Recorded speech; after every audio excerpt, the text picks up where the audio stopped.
Chapter 1. The Mind That Turns Against Itself. Among the remote shadow monasteries of northern Japan, the elders often share a quiet warning.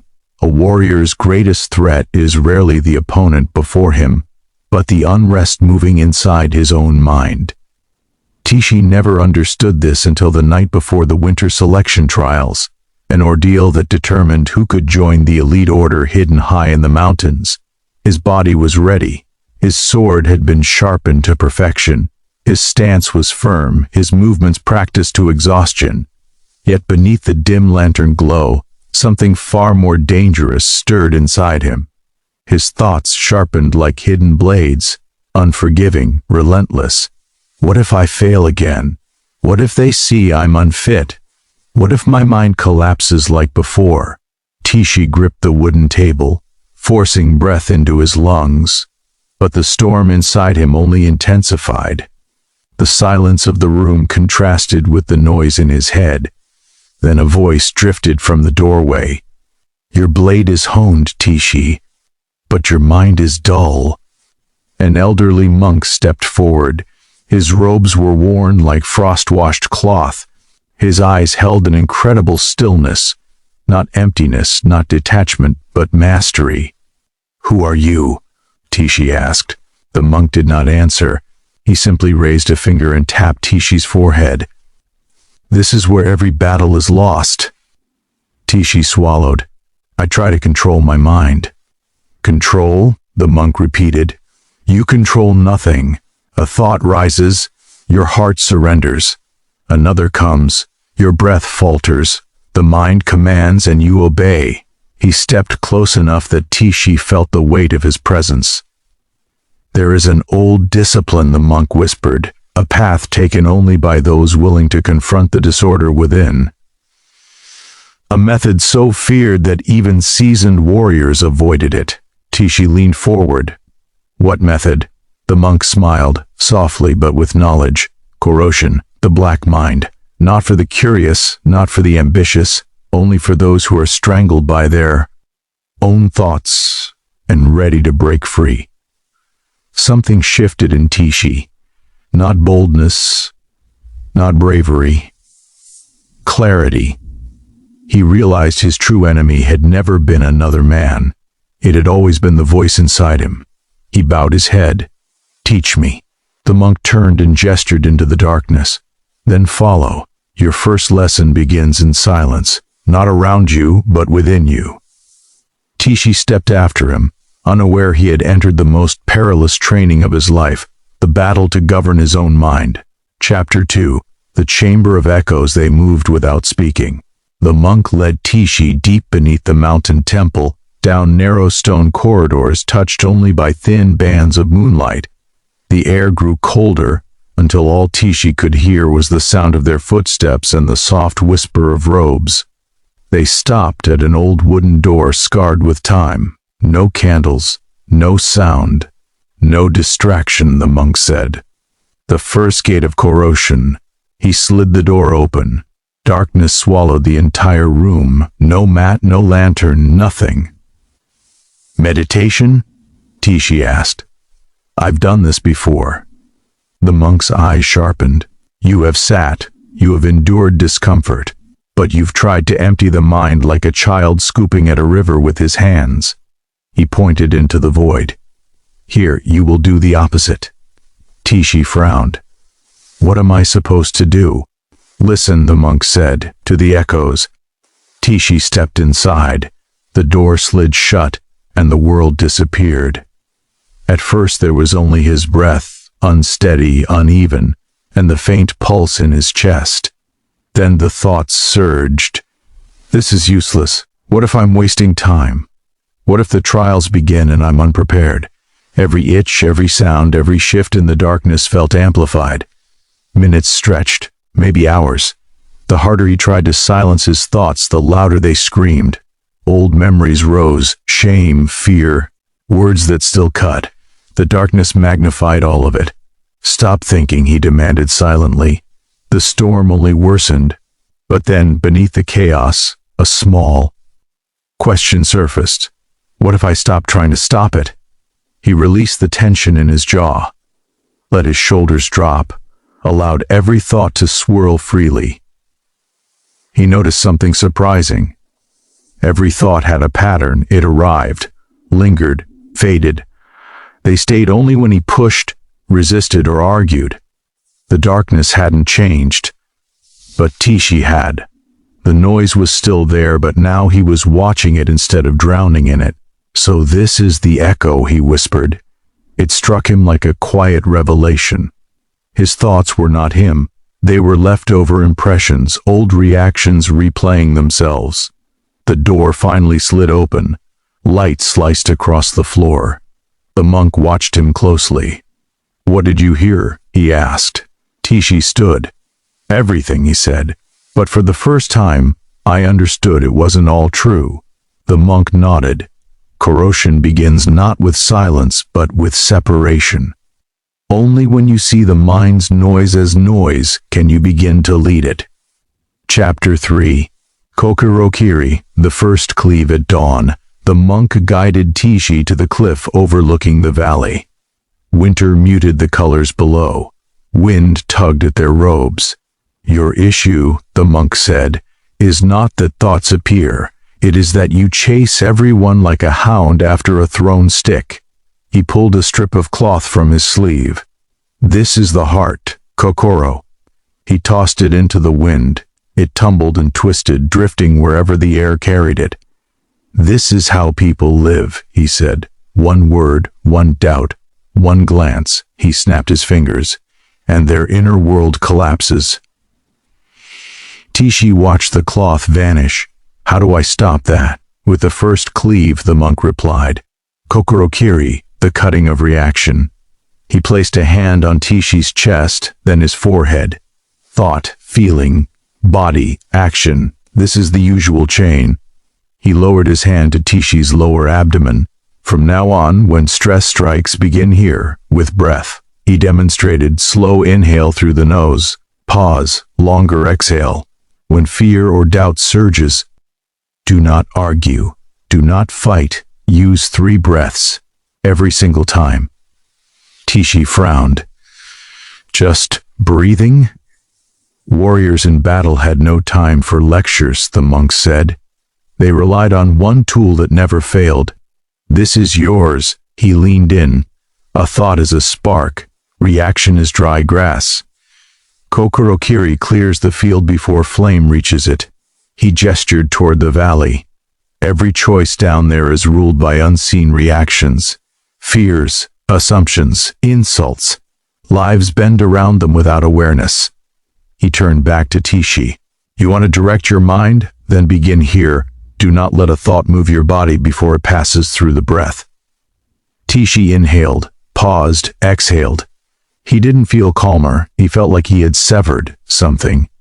Chapter 4. The thread of thought in a quiet winter garden behind the temple, snow-blanketed stones like untouched parchment. A thin stream inched along, slow enough to seem nearly frozen. "Sit," the monk instructed. They settled beside the water. "Today is not about stillness," he said. "It is about accuracy." He pointed at the stream. "A leaf travels the whole length of this current, but the observer notices where it begins and where it ends." He lifted a brittle leaf and dropped it into the water. "That leaf is a thought. Most men never see its starting point. They are already being carried away." Teeshi exhaled. "So I should stop it?" "No," the monk said. "Trace it, watch it, do not push, do not follow, do not attach." He placed his hands in his lap. "When the mind presents a thought, hold it like a thread between 2 fingers." Teeshi closed his eyes. Cold air brushed his skin. His knees ached. His heartbeat pulsed lightly. Then a thought rose. "You're still unprepared." His stomach tensed, but he remembered the first cleave. Inhale, pause, longer exhale. The thought lingered, but now he could examine it. Like an object rather than a truth. It pulled memories with it. Past failures, humiliation, disappointment. But instead of being swallowed whole, he watched each image dissolve. Another thought surfaced. You should be progressing faster. Irritation followed. Again he observed it, the tug in his jaw, the tension in his shoulders, the mind's attempt to provoke a reaction. He didn't resist, he didn't argue, he traced. Time softened. Eventually he opened his eyes. They felt real, Teeshi said, but only when I chased them. When I simply watched, they faded. The monk nodded. Thoughts are performers, he said. Each arrives insisting its role is truth. But when you sit in the audience instead of stepping onto the stage, the performance weakens. Snowflakes drifted onto the stream, melting instantly. Corrosion does not stop thoughts, the monk said. It teaches you to witness them as happenings, not commands. Teeshi watched the slow current and felt something unfamiliar, a stillness between himself and his thinking. Chapter 5, Collapsing the Loop at midday, the monk brought Teeshi into the crowded courtyard.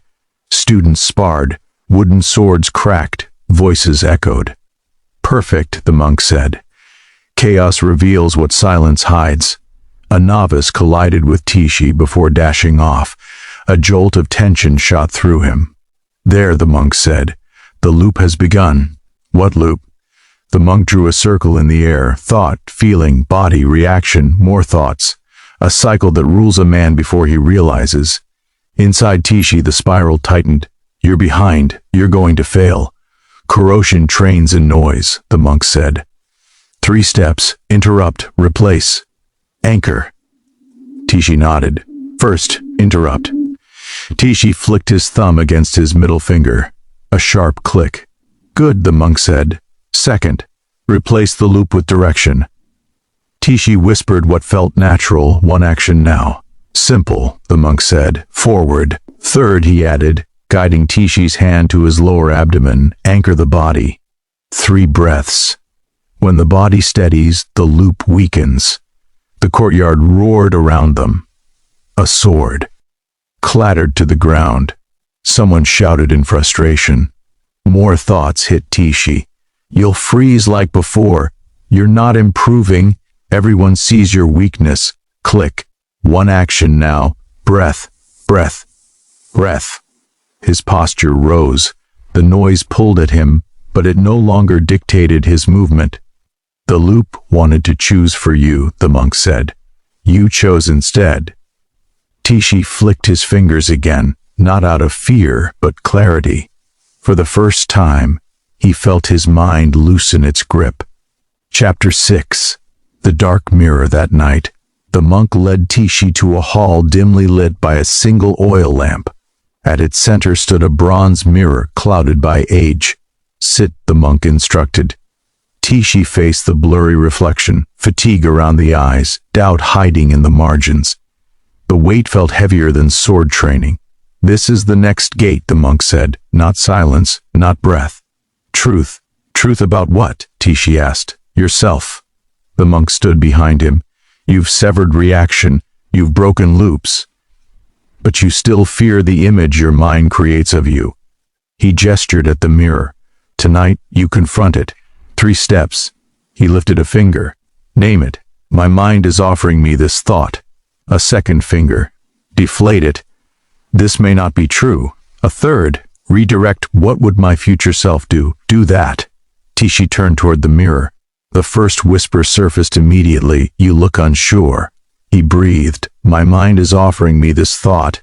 It may not be true. He adjusted his posture. Another thought emerged. You're improving too slowly. He repeated the steps. More thoughts followed. Shame, fear, old wounds. Each softened when acknowledged and redirected. The mirror stopped feeling like judgment. It became training. You're not creating a better image, the monk said. You're refusing to obey the harshest version. For the first time, Teeshi didn't see someone pretending to be strong. He saw someone learning to guide his own mind. Chapter 7. Corrosion, the black mind snow. Drifted across the temple grounds as dawn approached. The winter trials were about to begin. Candidates stood in rigid rows, breath rising like smoke. Teeshi felt the cold, but it didn't disturb him. The elders stepped forward. Today, the head elder announced, we test clarity under pressure. A warrior who loses his mind loses everything.